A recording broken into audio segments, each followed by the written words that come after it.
여러분 이게요, 그 정당 지지율하고 대통령 지지율이 여러분 완전히 따로 갈 겁니다. 이게 왜 그런 현상이 벌어지냐면요, 정당 지지율은 여러분, 정당 지지율은 비교 평가예요. 민주당과 국민의힘 사이에서 둘 중에 누가 잘하나예요. 누가 잘하나기 때문에 사실은 상대가 정말 못하면요, 우리가 별로 잘하지 않아도 지지율이 이렇게 올라가는 그런 구조예요. 정당 지지율은. 그런데 대통령 지지율은 좀 달라요. 대통령 지지율은 국민이요, 잘하냐 못하냐예요. 그런데 대한민국 국민들이 항상, 우리 대한민국 국민들뿐만 아니라 민주주의 국가의 시민들은 항상 정부를 향해서 불만이 있는 사람들이어서, 내가 지금 이렇게 불만이 있는데 이거를 해소해줘. 해소했어? 그러면 잠깐 좋아. 근데 또 다른 불만거리가 생겨. 그러니까 그런 것들을 계속 조율해 나가면서 일을 하면서 일로서 지지율이 나오는 거예요. 비교 평가가 아니라. 대통령 지지율은 절대 평가예요. 대통령 지지율은 절대 평가고, 그리고 정당 지지율은 상대 평가죠.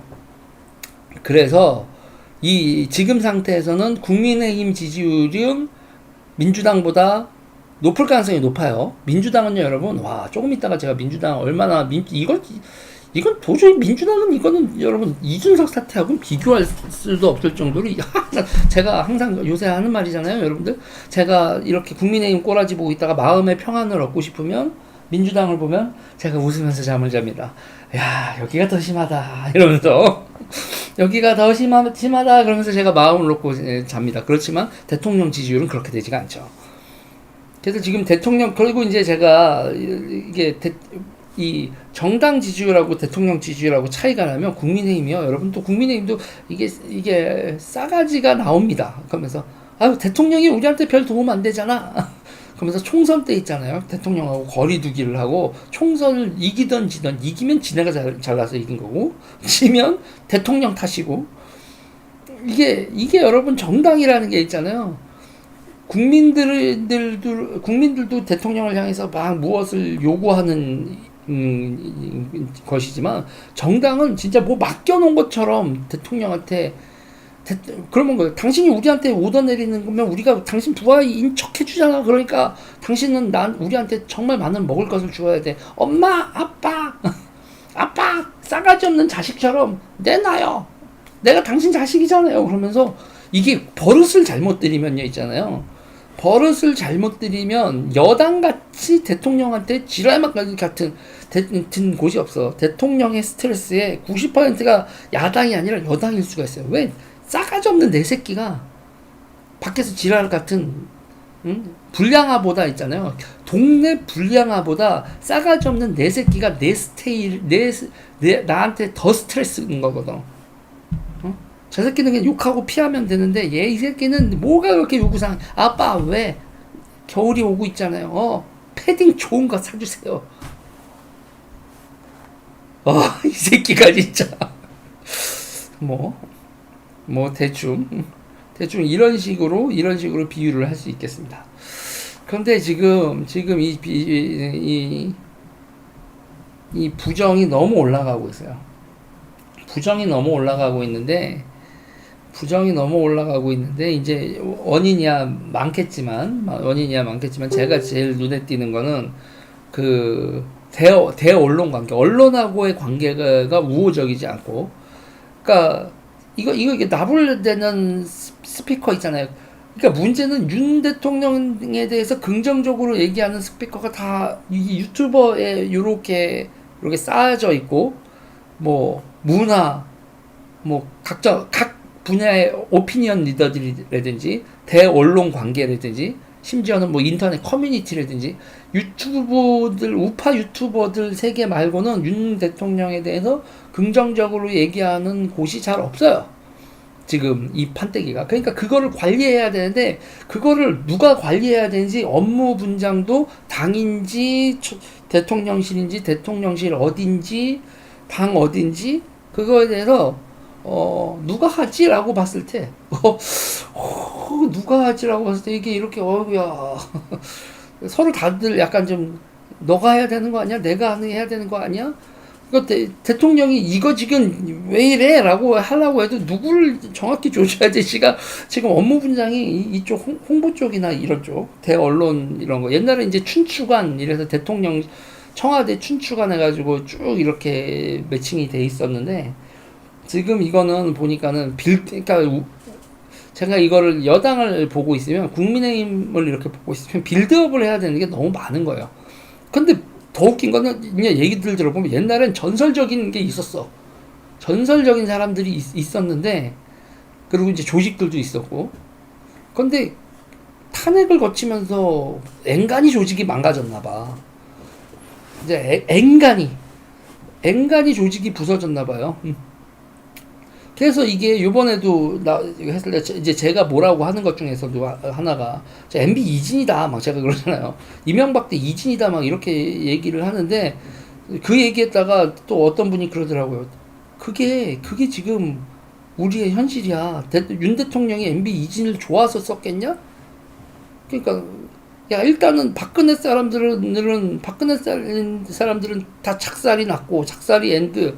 윤석열 대통령 본인 스스로 이렇게 야 일로 와 소환했던 사람들이 한둘인가? 그리고 박근혜 대통령이 능력 있는 사람들을 썼었나? 막 이런 얘기가 나오는 거고, 우파의 제대로 된 인재와 대통령실 운영 경험을 가진 사람의 그거를 찾다 보면은 가면 여기가 뭔지를 아는 사람이 저기 이명박 때 가면이고, 그때 이제 일진들은 나이가 드시고 또 일진들이 지금 너무 잘 나가고 그러니까 그때 이진밖에 없는 거야, 이런 얘기가 나오는 거지. 나 이런 얘기하면 또 혼날래나?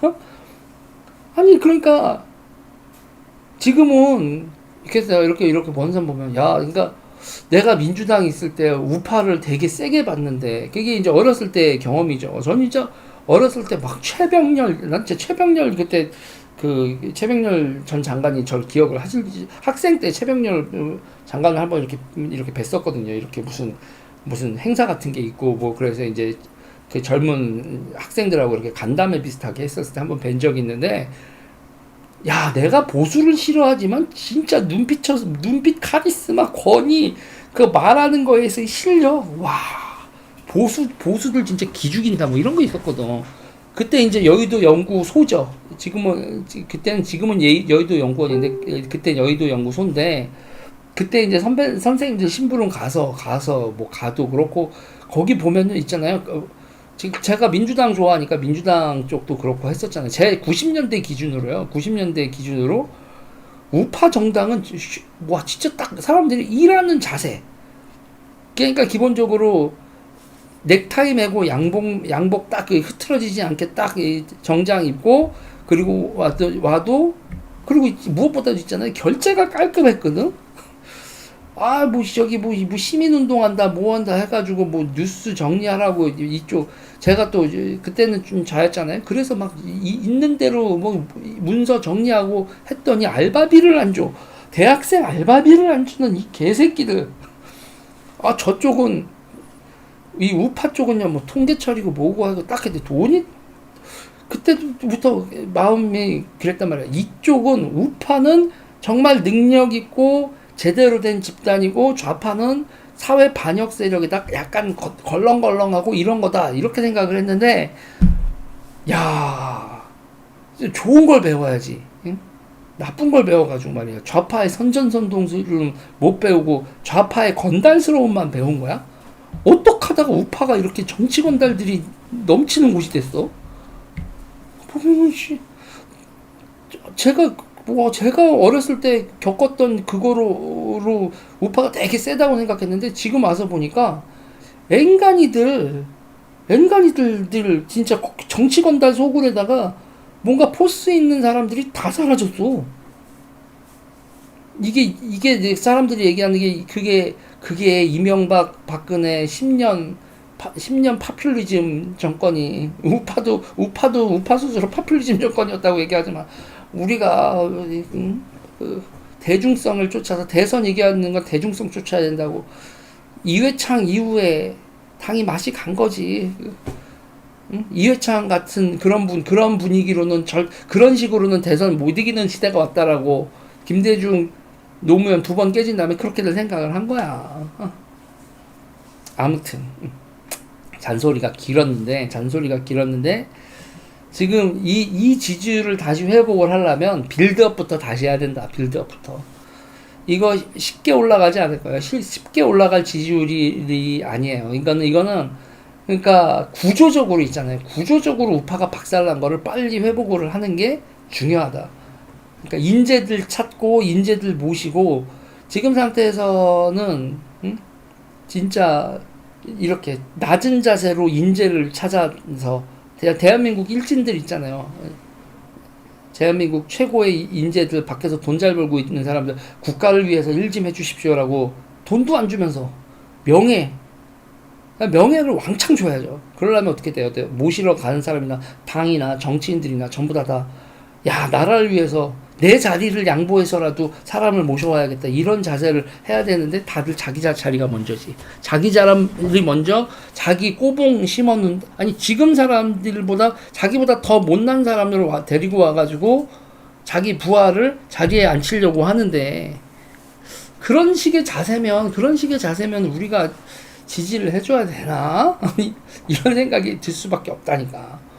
좀 더 낮은 자세로 좀 인재를 와서 특히 은퇴하시는 분들은 별거 없잖아. 앞으로 현역으로 하실 분들이야 자기 꼬봉이 필요하고 하더라고 해도 이제 나이 한 60쯤 먹고 내가 은퇴할 즈음에 정치적으로 내가 이 나라를 위해서 뭐를 해야 될까라고 하시는 분들은 자기 지역구를 인재한테 넘겨주고 그 인재를 모시는 자세. 내가 정치를 끝나면서 내가 요 정도밖에 정치를 못했지만 나라에 죄를 지은 것 같아서 이만큼 일할 당신을 모시러 왔어. 당신한테 내가 이미지가 별로 안 좋을 수도 있으나 이거는 내가 뭐 사심 있는 것도 아니고 뭐도 아니고 오히려 오직 내 마지막 정치 인생의 공적 마인드로 당신을 모시러 왔소이다. 이런 사람 몇 명만 있어도 당이 살지.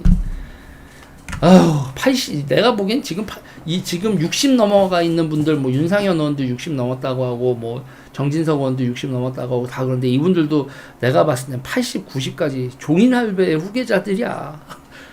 다 80, 90까지 하지. 끝이 없을 것 같아. 그냥 보고 있으면 안타깝습니다. 이게, 그러니까 많은 분들이 이제 이 지지율과 관련돼서 뭐 데일리하게 뭐 얘기를 하는데, 저는 이거는 윤석열 대통령 지지율 떨어지는 거는 그냥 우파 자체의 구조적 문제다. 이거 쉽게 반전되지도 않을 거고. 반전되는 건 딱 하나밖에 없다. 사정정국이 시작돼서 피바람이 불기 시작해야 그러면서 이 새끼 죽이고 저 새끼 죽이고 대한민국 국민들이 지금 피해 굶주려 있거든. 그 사정정국이 시작돼야 이게 지지율이 뒤집히지. 그거 말고는 지지율이 뒤집힐 그냥 구조적인 힘 자체가 없다. 이런 얘기를 드리고 싶네요.